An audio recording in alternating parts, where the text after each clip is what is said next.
स्टडीमेंट YouTube channel पर एक बार फिर से आप सभी दर्शकों का हार्दिक स्वागत है। आज हम आपके लिए लेके आए हैं राजस्थान माध्यमिक शिक्षा बोर्ड कक्षा 10 का जो सत्र चल रहा है 2024-25, उसमें आपका क्या पाठ्यक्रम रहने वाला है, सिलेबस आपका क्या रहने वाला है, सभी सब्जेक्टों की चर्चा हम आज के वीडियो में करने वाले हैं। वीडियो पर अंत तक बने रहें। चैनल पर नए हैं तो चैनल को सब्सक्राइब ज़रूर कर लें ताकि आने वाले वीडियो की सूचनाएं आपको तुरंत प्राप्त हो सके। इसमें हम सिलेबस और जो ब्लूप्रिंट है कि आपका जो प्रश्न पत्र है वो किस प्रकार आएगा और उसमें अंक विभाजन किस प्रकार होगा उसकी चर्चा करने जा रहे हैं। तो सबसे पहले हम बात करें हिंदी विषय की। इसमें प्रश्न पत्र 1 होगा, समय रहेगा 3 घंटा 15 मिनट का और जो पेपर होगा वो 80 अंक का होगा और स्कूल से जो अंक भेजे जाने वाले हैं वो है 20 से आपके अंक भेजे जाएंगे। कितने आते हैं तो कुल पूर्णांक हो जाएगा दोनों का टोटल करके 100। अब हम अंक विभाजन देख लेते हैं। अपठित बोध से संबंधित 12 अंक के क्वेश्चन आपसे पूछे जाने हैं। रचना मतलब व्याकरण से संबंधित 14 अंक के क्वेश्चन, व्यवहारिक व्याकरण से 10 अंक के क्वेश्चन, पाठ्य पुस्तक आपकी जो क्षितिज है भाग 2, भाग 1 कक्षा 9 के लिए है और भाग 2 कक्षा 10 के लिए, उसमें से 34 अंक के क्वेश्चन आपसे पूछे जाने हैं। दूसरी आपकी हिंदी पुस्तिका है कृतिका भाग 2। कृतिका भाग 1 जो है वो कक्षा 9 के लिए है। कृतिका भाग 2 से 10 अंक के क्वेश्चन आपसे पूछे जाने हैं। फिर हम देख लेते हैं अपठित बोध। इसमें 6 अंक के 2 पद्यांश आएंगे, एक तो गद्यांश आएगा, एक पद्यांश आएगा। दोनों ही क्या रहेंगे? अपठित रहेंगे। अपठित मतलब जो आपकी पाठ्य पुस्तक में नहीं हो। इसमें एक अंक के 6 क्वेश्चन आपसे पूछे जाएंगे। उस गद्यांश या पद्यांश से ढूंढकर ही आपको उनके जवाब देना है। तो ये 6 अंक के 2 क्वेश्चन तो ये हो जाएंगे। रचना में आपसे पूछे जाएंगे संकेत बिंदुओं पर आधारित किसी एक आधुनिक विषय पर निबंध लेखन लगभग 300 शब्दों में। इसमें आपको विकल्प दिए जाएंगे, उनमें से एक का चयन करना है और वो आएगा 6 अंक का। पत्र लेखन औपचारिक और अनौपचारिक दोनों प्रकार के, इसमें भी आपको विकल्प दिए जाएंगे, उनमें से आपको एक का चयन करना है जो 4 अंक का रहने वाला है। फिर है विषय से संबंधित विज्ञापन लेखन जो 25 या 50 शब्दों में आपको लिखना है। इसमें भी आपको विकल्प दिया जाएगा और ये भी 4 अंक का रहने वाला है।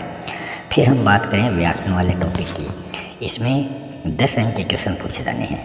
तो इसमें 2 बहुचयनात्मक, 6 रिक्त स्थान पूर्ति के प्रश्न और 1 लघुत्तरात्मक प्रश्न आएगा। तो इसमें इस प्रकार से ये प्रश्न दिए जाएंगे। इसमें पद भेद में संज्ञा, सर्वनाम, विशेषण, क्रिया और अव्यय, इनमें से 4 अंक के क्वेश्चन आपसे पूछे जाने हैं। उपसर्ग प्रत्यय, यहाँ से 2 अंक के, संधि समास से 2 अंक के क्वेश्चन, मुहावरे और लोकोक्तियों से 2 क्वेश्चन। और ये मुहावरे और लोकोक्तियाँ जो हैं वो आपके पाठ्य पुस्तक के आधार पर आधारित रहेंगी।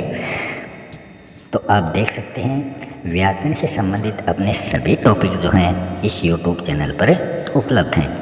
आगे हम बात करें पाठ्य पुस्तक एवं पूरक पुस्तक, जो हमने क्षितिज और कृतिका की बात की थी। तो क्षितिज बुक की पहले बात कर रहे हैं। इसमें 2 पठित गद्यांशों में से किसी एक का आपको अर्थ ग्रहण संबंधी 4 प्रश्न करने हैं जो 4 अंक के होंगे। फिर पद्यांशों में से विकल्प दिया जाएगा, उनमें से एक पर अर्थ ग्रहण संबंधित 4 प्रश्न आएंगे, वो आपको करने हैं, ये भी 4 अंक का होगा। फिर 2 दीर्घ उत्तरात्मक प्रश्न आएंगे, एक गद्य से एक पद्य से, आपको विकल्प सहित उनको करना है। तो ये दोनों 3-3 अंक के हो जाएंगे, तो कुल अंक 6 हो जाएंगे और इनकी उत्तर सीमा है वो 60 से 80 शब्दों में रहने वाली है। फिर है 4 लघुत्तरात्मक प्रश्न आएंगे, 2 गद्य भाग से, 2 पद्य भाग से। इनकी उत्तर सीमा 40 शब्द है और ये प्रत्येक 2 अंक का होगा। तो ये 8 अंक के हो जाएंगे। 4 क्वेश्चन प्रत्येक 2 अंक का, तो 8 अंक के ये क्वेश्चन हो जाएंगे। फिर 8 आएंगे बहुचयनात्मक प्रश्न। इनमें 4 गद्य भाग से और 4 पद्य भाग से और सभी 1-1 अंक के होंगे, तो कुल 8 अंक के ये क्वेश्चन पूछे जाने हैं। फिर किन्हीं एक रचनाकार का परिचय, कवि या लेखक आपको दिए जाएंगे। उनमें से विकल्प में से आपको एक का चयन करना है और 80 से 100 शब्दों के बीच में उसके बारे में आपको लिखना है। उसके लिए आपको 4 अंक दिए जाएंगे। फिर हम दूसरी जो पूरक पुस्तिका है कृतिका, उसमें देख लेते हैं। उसमें पाठों पर आधारित 2 में से एक निबंधात्मक प्रश्न आपको करना है।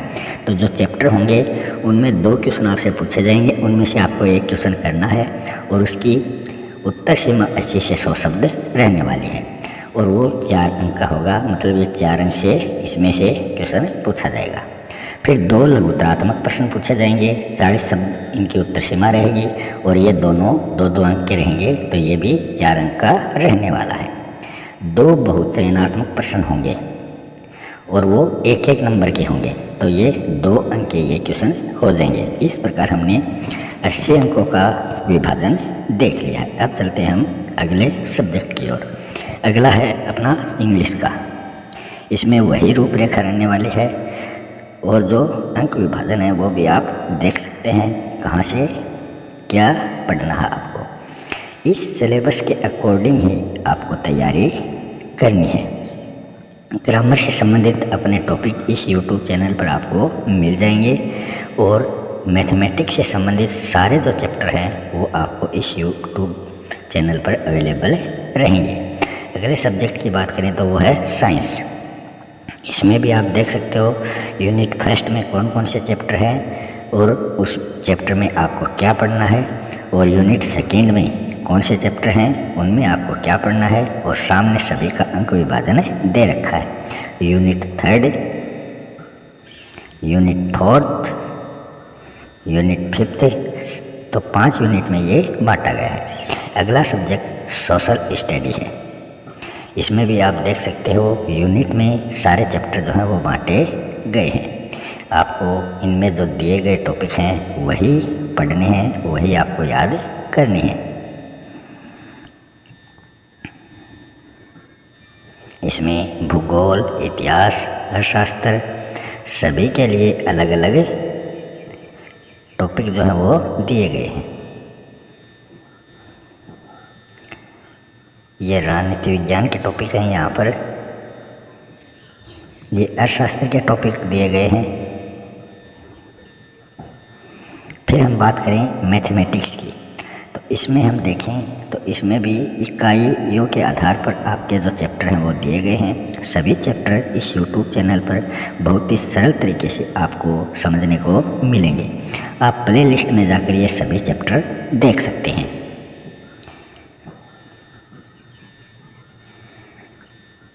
अगले सब्जेक्ट की हम बात करें तो वो है संस्कृत, जो आपकी तृतीय भाषा है। इसमें किस प्रकार अंक विभाजन है वो भी यहाँ आप देख सकते हैं। अलग अलग खंडों में इसको भी हिंदी की तरह अलग अलग खंडों में बांटा गया है। धातु रूप, शब्द रूप सभी कुछ आपको इसमें बताया गया है। अगला सब्जेक्ट उर्दू है। उर्दू के भी अंक विभाजन इसमें दिए गए हैं। कहाँ से कितने अंक के क्वेश्चन आने हैं वो आप देख सकते हैं।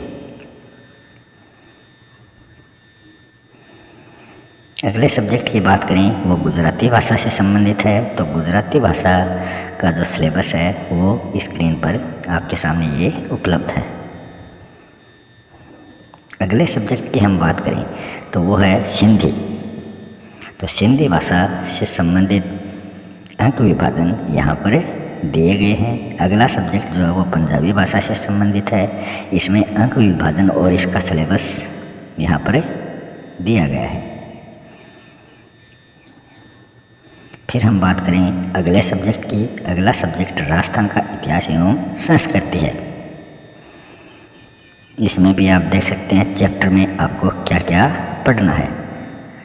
इसमें टोटल 11 चैप्टर हैं और सभी का सिलेबस यहाँ पर दिया गया है। अगला सब्जेक्ट है सूचना प्रौद्योगिकी अवधारणा सेकेंड। फर्स्ट अवधारणा जो है वो 9th क्लास में है और इसमें यूनिट वाइज सभी कुछ दिया गया है क्या आपको पढ़ना है। ये कंप्यूटर से संबंधित ये पेपर आपका होने वाला है। इसका सिलेबस आप देख सकते हैं। यूनिट 4 चल रही है, अलग अलग यूनिट में ये विभाजित है। इसमें आपका प्रैक्टिकल भी होगा, प्रैक्टिकल प्लानिंग भी इसमें दी गई है।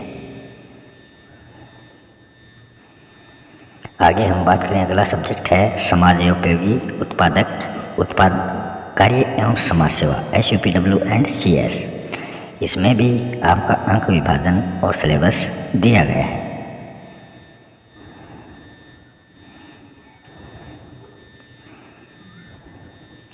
अगला जो अपना सब्जेक्ट है वो है शारीरिक एवं स्वास्थ्य शिक्षा।